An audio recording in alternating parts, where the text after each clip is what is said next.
De volta, pessoal. Então, agora nós entramos no assunto planejamento municipal. Peço que vocês façam a leitura em casa, um complemento de nossa sala de aula, do planejamento federal e estadual.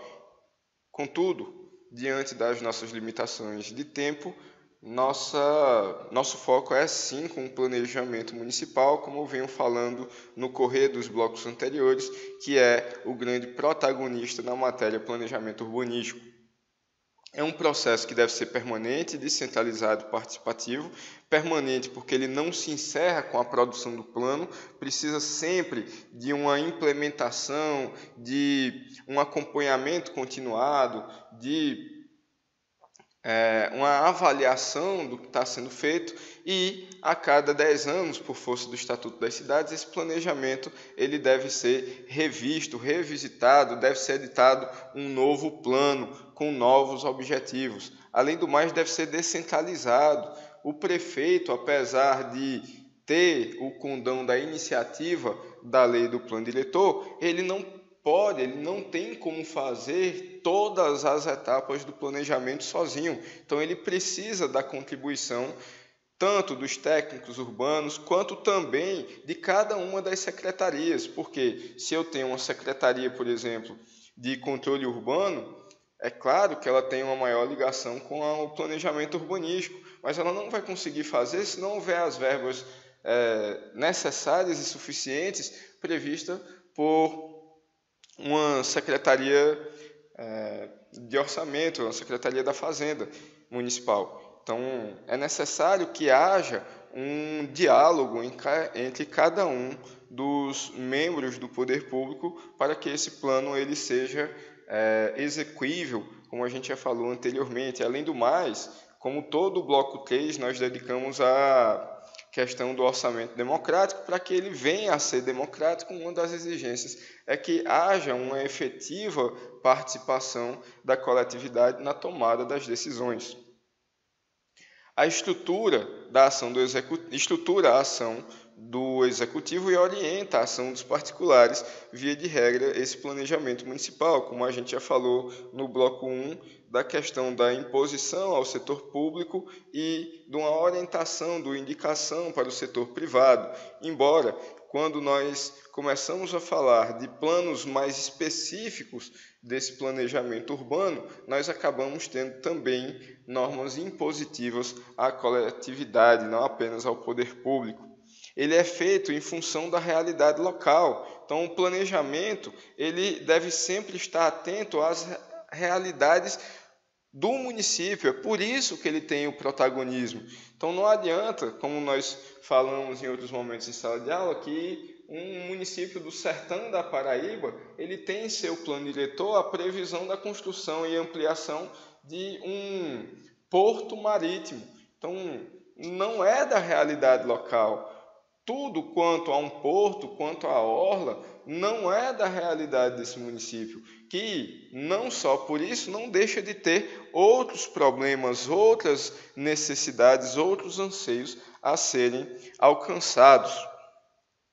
Além do mais, nós temos uma preparação dos meios de ação, controle e avaliação. Então, o planejamento ele não se esgota apenas nessa fase teórica, que vai se culminar com a aprovação da lei. Ela deve sempre prever como que nós vamos alcançar cada um dos objetivos, então traçar diretrizes, ter mecanismos de controle, de imposição a poder público e coletividade, na medida da legalidade, é claro. Além do mais, deve ter controles de avaliação para que ele possa se autoalimentar ou retroalimentar, de maneira que o próximo plano ele possa corrigir os erros do plano anterior e alcançar uma maior eficiência, alcançar os novos objetivos que devem ser tratados.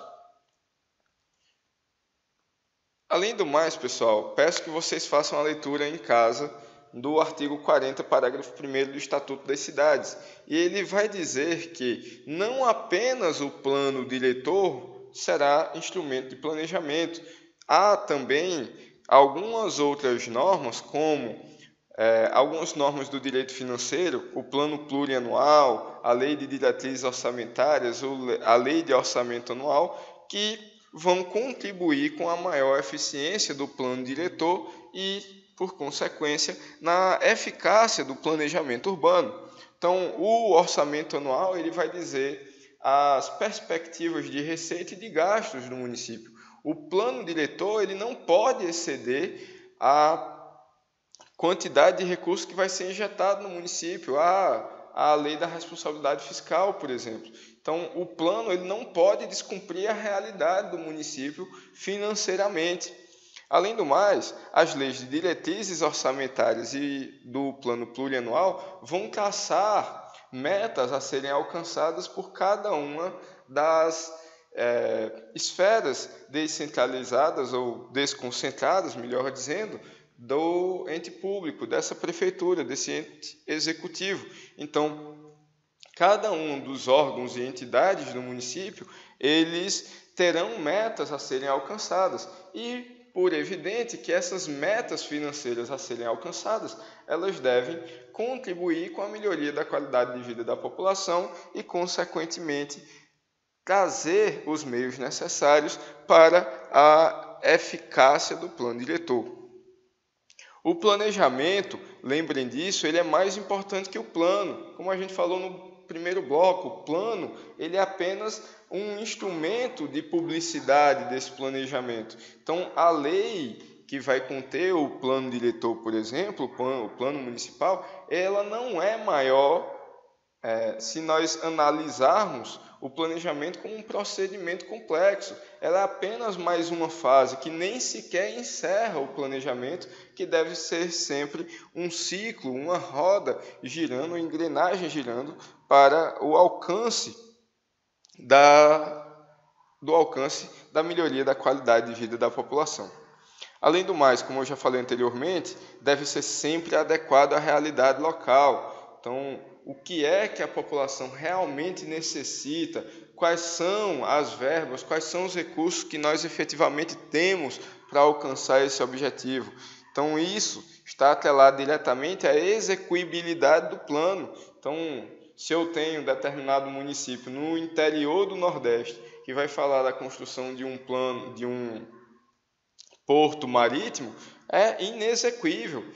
Mesmo que ele seja construído, não terá nenhuma eficácia, não terá nenhum valor, nenhuma necessidade da população será atendida. Então, eu posso até falar em cidades que são banhadas por rios de grande porte, em ter portos fluviais. Ok, mas um porto marítimo, por exemplo, no município do Crato, não traria nenhuma vantagem à nossa coletividade. Além do mais, nós temos que pensar quanto aos estudos prévios. Esses estudos prévios que orientam o planejamento urbano, eles não são definitivos, eles não são semelhantes, por exemplo, a um estudo de impacto ambiental, EIA, previsto lá no artigo 225, parágrafo 1º da Constituição. Ele é menos complexo, ele precisa ser sempre revisto, ser sempre aprofundado. Então, a realização de estudos prévios, elas não podem servir de imposição à não realização de um planejamento urbano até que esses estudos estivessem completos, por exemplo. Além do mais, há necessidade de uma integração entre as políticas setoriais. Então, a educação ela deve trabalhar em conjunto, por exemplo, com o deslocamento urbano. Não adianta nada eu ter a melhor escola do mundo no qual os estudantes não conseguem chegar. Além do mais, a questão da saúde pública, eu também posso trazer uma contextualização com a educação.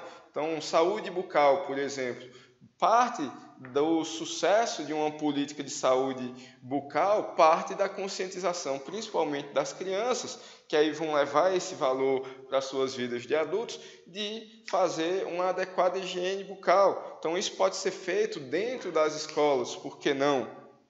Saneamento básico e saúde, por outro lado. Então, questão de controle ambiental, combate à poluição. Se eu consigo fazer um saneamento básico adequado, eu consigo efetivamente reduzir a quantidade de doenças que seriam evitáveis. Doenças muitas vezes transmitidas pela água em estado não próprio para o consumo humano. Se eu consigo fazer um saneamento básico adequado, isso já é provado academicamente há muito tempo. O Banco Mundial ele traz esse dado repetidamente, que cada R$1 investido em saneamento básico equivale a R$4 que serão economizados com combate a doenças que poderiam ser facilmente evitadas. Além do mais, nós precisamos de uma adequação à realidade local e regional. Então, além daquela realidade local que nós já falamos em vários outros slides durante a nossa gravação, precisamos estar adequados também à realidade regional, para que os municípios eles não tenham uma relação de competição de perde-perde ou de perde-ganha, mas uma relação de cooperação, de crescimento mútuo, no qual ambas as partes poderão sair beneficiadas. Além do mais, temos que lembrar sempre, como princípio básico do planejamento municipal, a democracia. Todo o poder emana do povo, que o exerce pelos seus representantes ou diretamente conforme a nossa Constituição. Então, nesse sentido, devemos lembrar que o planejamento municipal ele deve sempre estar atento a alcançar a melhoria da qualidade de vida da população a partir do alcance ou, na verdade, de tentar se chegar a uma realidade onde seja feito aquilo que é necessário para a melhoria da qualidade de vida, não apenas aquilo que a população entende de uma maneira menos dialogada e menos democrática, de que seria útil, como a gente já discutiu na questão da construção de alguns estádios para a Copa do Mundo 2014. Então, vou encerrando esse quarto bloco. Quanto antes, pessoal, vamos para o quinto, a gente está quase terminando esse assunto. Obrigado pela atenção de vocês, até breve.